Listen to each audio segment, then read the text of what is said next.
Hello, and welcome back to the Fae Banner Review, where we talk about IS learning from their mistakes after not thinking things through enough.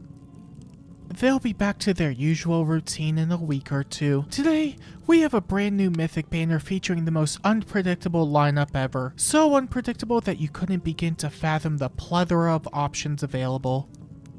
2 Fae OCs from the current book, and as per tradition, I will be using this coveted small line graph that may or may not be small at the end of the day to rank the brand new Mythic banner. Today's ranking will be based on the number of not bad units on this Mythic banner, and if you want not bad content in your YouTube sub box, then make sure to subscribe to the channel.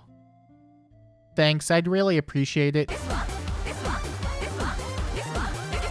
The first mythic we got this time around is Hother, and she's a res-based anima mythic. I think everybody expected Hother to show up alongside— spoiler, not really spoiler, but go along with it— on this banner. They revealed the arena bonuses for next season with 2 blanks on the image, which gave the same vibe as guessing what animal this is. We all expected it, but that's not a bad thing. However, people might argue it is after seeing her kit. Let's see, Hother comes with Dusk Rifle, and it's the same weapon from the story mode. It's a slaying bow that grants visible 6 res, bonus doubler, and the 50% damage reduction piercing status at the start of each phase to herself and allies, converts all penalties into bonuses after the start of the turn, neutralizes 2 penalty effects, gets a bunch of stats during combat, true damage based on 20% of her res stat, a guaranteed follow-up, and a special jump of 1 before her first attack, and it's pretty much just a tuned Micaiah but newer and maybe not necessarily better. Until you account for her PRFC slot. Yeah, because they always get those. Hother also comes with Truth Keeper, which is a PRFC slot that grants allies within 3 rows and columns attack and res bonuses during combat, 7 first hit true damage reduction, 7 HP after combat, some attack and res bonuses, and true DR during her own combat, upwards of 15 true damage, up to 2 special jumps based on allies within 3 rows and columns, and if defending on Anima Season or Chaos Season, after she or an ally has entered combat, they destroy the safety fence.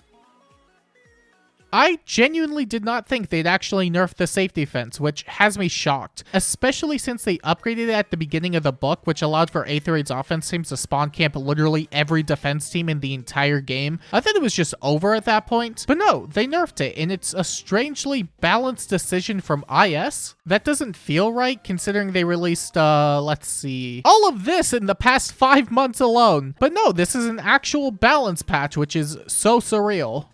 Maybe they saw all the people coping with Duma and realized they had to do something already. I think a lot of people are going to see this as a negative thing, but I don't think that's the case at all. Safety fence can still be used for setting up units, and you can still beat a couple or a few units before the fence no longer works. It's just not as brain dead now, and I think it was kind of necessary for them to do this. Also, based on the wording of the effect, I don't think feud effects work on this at all, meaning once you commit to a combat, then the defense team gets to move afterward. Not to mention, you still have so many units like Baby Camilla, Emblem Erica, Yunaka, Sakura, so on, that can make quick work of so many teams anyway that it may not even impact those teams that drastically. But even without those, you have 8 ladders each week and a lot of other tools at your disposal, so even losing once a day is still fine. I do think AZXS offense should always be easier at the very least, and I still think it is even with this update. It's probably not a very popular take to have, but it really does seem like another Frey or Elamine situation to me. But even outside of that, Hother herself is still pretty good. She has the attuned Micaiah cleansing and gives out some additional support during combat, which isn't too shabby. I wouldn't say she's an attuned Micaiah replacement overall, since she doesn't provide as much as her outside of an 8th rate setting. Also, it's weird that they put a second cleanser on Anima with Freyr already being there.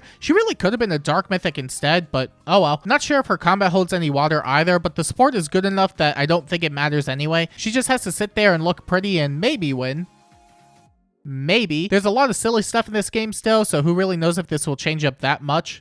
Hother also comes with a bunch of inheritables, including Ice Wall, Attack Defense Discord, and Attack Res Mastery, which is a skill we haven't seen in a very long time. Mastery has always been such a nice flyer option for Kanto shenanigans, and even with Blue Skies being a thing, it's still a great option for ranged flyers since they can't even access Blue Skies themselves. Attack Res obviously isn't the best combination for most. That one is still stuck on Nephany, but it's still pretty good for the Kanto 2 and 11 an attack alone. Attack Defense Discord is also here, and it sure is Attack and Defense Discord. It very much screams filler B-slot, especially since they dropped Havoc after barely any time had passed between that and the first Discord, and it's just a strictly stronger B-slot overall. The choice of Attack and Defense is also pretty bad considering most units that could use it don't target defense or want it over other skills they have access to. It's not unusable by any means, but it definitely isn't the first option for many. Or the second. Or the third. Maybe the fourth, but that might be me being generous there. And Ice Wall is in fact Ice Wall. You see, it says it right there. You may recognize it from the last who knows how many banners at this point, but it sure is there. At the very least, it's the most splashable fodder she has if you end up wanting to fodder her. But with everything in her kit, there's clear limitations that don't make it all that desirable for the most part, but it's far from unusable.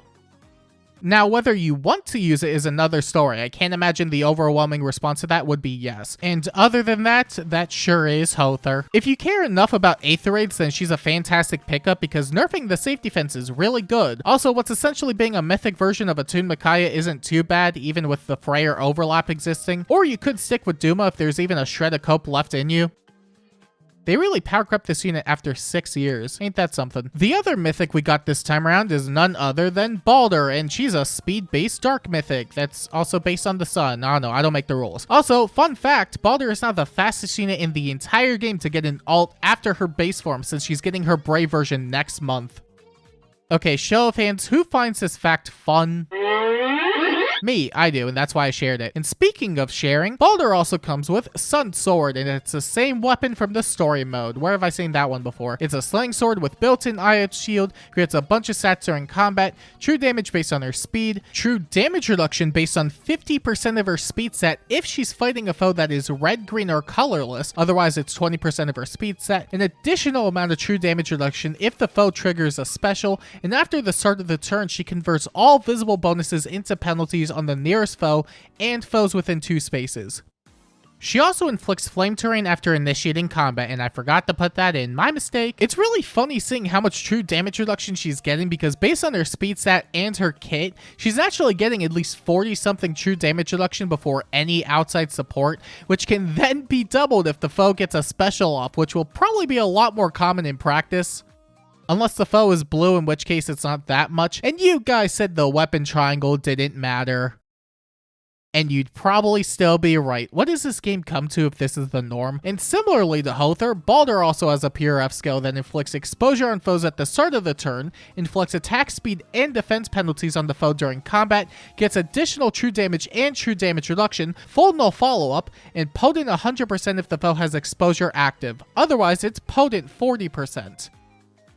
Also, the safety fence breaking mechanic that Hother has as well, but that's neither here nor there. I'm not going to repeat myself too much, but yeah, breaking the safety fence is pretty strong. At least on that front, she's already one of the better dark mythics we have in the game. However, I realize that both of them aren't as good as they could be, and that's not saying they aren't good, because believe me, they are. But honestly, I think both of them would have been a lot stronger if they swapped seasons, since Balder can mess up units like Ashera and Eikthenir, while also being a suitable frontliner against Elm teams, while Hother herself can give out cleanse on a season that doesn't have a dedicated mythic for it.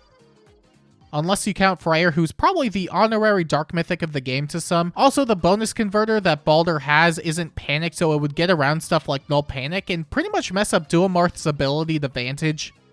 In Dark at least, which is fine, just don't use him there unless it's for support, I guess. I don't know if IS even consider that, but it's honestly fine because they do the most important thing they need to do anyway in breaking the safety fence. Although I will say I'm somewhat surprised they printed it for both seasons on the same banner, but I guess they really wanted it nerfed at this point. That or they saw all the people abusing Emblem Lyn because it sure has been a silly 7 to 8 months with her around. I think they just wanted her dead at this point. But yeah, Balder is pretty much the combative variant of the fence break, and she seems to do a good job at it. You could probably stick her in the front lines to also enhance her support, which really just amounts to her C slot, but that's better than nothing, I guess. The only thing she's missing at this point is, 6 range with innate pass and Canto distance, I guess. This game has really spoiled me on high threat range units, and it's 100% for the worst. Balder also comes with a bunch of inheritable skills, including Blue Skies, Attack Speed, Hold Guide, and a brand new inheritable special in Celestial Form, which is a 3 cooldown special that boosts damage by 40 to 60% of the unit's speed based on whether they're near Divine Veins,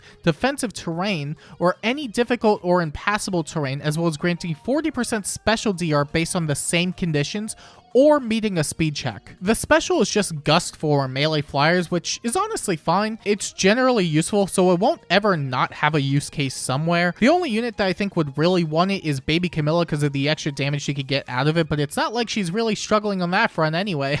Am I right? Please nerf this unit already. Otherwise, you can just toss it on anyone you like that's fast enough for it. There is also Haste Slice if you'd rather stick with that, but there are notable enough differences between the two. Haste Slice only works in the player phase, scales off attack, gives a special jump, and gives damage reduction on every single hit, so if you are only using flyers for initiating combat, then you could just stick with that. Celestial Form's damage reduction is dual phase, and it has higher damage scaling compared to Haste Slice if you do care about that as well. It really is just more options at the end of the day, so I wouldn't give it too much thought if you aren't really in the need for either. That thought should be put into Blue Skies and Ice Wall because they really love printing these skills. Blue Skies has been printed 3 times already in the past few months with Dual Marth and Emblem Erica, which, you know, that's fine, sure, but Ice Wall, they love this skill because it is the 4th time it has been printed since Bride Julia from 2 months ago. All the while, they still haven't reprinted Momentum, and it's been nearly a whole year. And I know I keep bringing it up, and it's probably getting really annoying, but there's a good reason for that.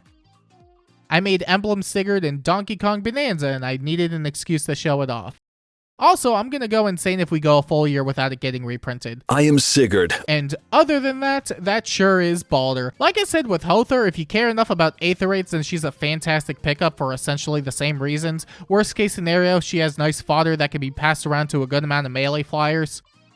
Assuming you don't get the other 2 reds on this banner. Now, I will say this banner is at least better than last month's, which is a very low bar. You can't even see the bar, that's how low it is. That being said, the banner share still isn't amazing. Balder is sharing with Elm and Ira, which is honestly pretty good overall. Elm is still a great offense mythic, and Preempt Screech, while it's still niche due to beast limitations, is still a fantastic C slot. A lot of people might have some form of Eikthenir in their barracks, so worst case scenario, you could just give it to him if you haven't already. Ira is definitely a lot more splashable in terms of fodder at the very least with Excel, Speed Taker, and Brutal Tempest, which are all really good skills. You'll definitely find some use out of that at least. Blue could be worse, but it's not outright terrible with Nui Baba and Athos. The former is a rearmed with Sly Mirror and Time Pulse Helm, which are decent enough skills for a lot of mages. The Arcane itself isn't amazing, and there's always Devoted Cup if you'd rather save the orbs, but she can dupe fodder in the worst case scenario. And Athos, well, he exists, but he's an okay nuke at least. But that's more than I could say for the rest of the banner, because wow, if you thought the last banner was bad,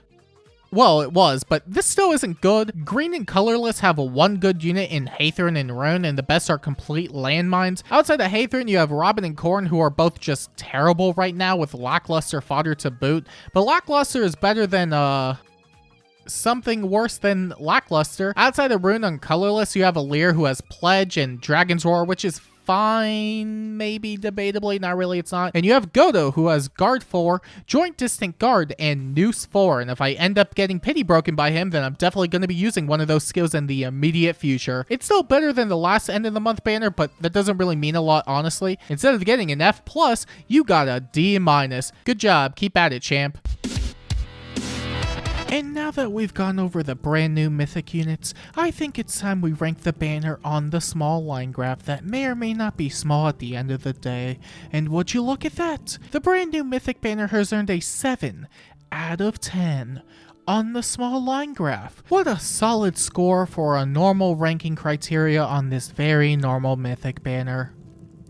Normality around these parts is very rare if you couldn't tell, and you may be wondering to yourself, do I care enough about a mode that might get screwed over again in the inevitable future?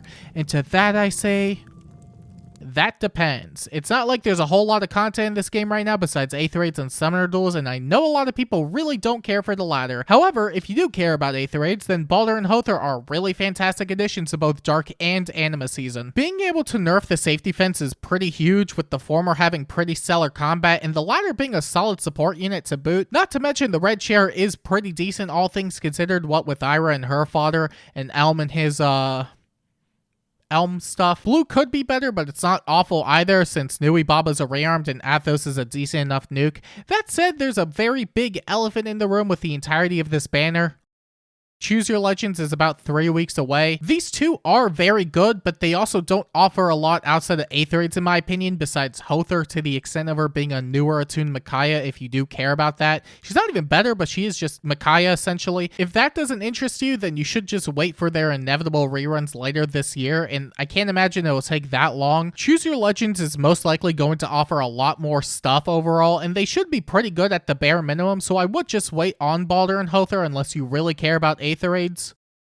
Also, Baldur will be there too, so if you don't care about the winners, then you could at least wait till we see more information on them, just in case they have cool inheritables or something. Not to mention there will be a seasonal banner soon, which I don't think most people will even care about, but you may as well wait and see what it has to offer as well. Other than that, it's just the Thracia banner, I guess, but that banner really isn't that good. So yeah, if you do care about Choose Your Legends, then I just hold out for now, TBH, 2BH, to be quite H. None of them will have the ability to mess with the safety fence though, so...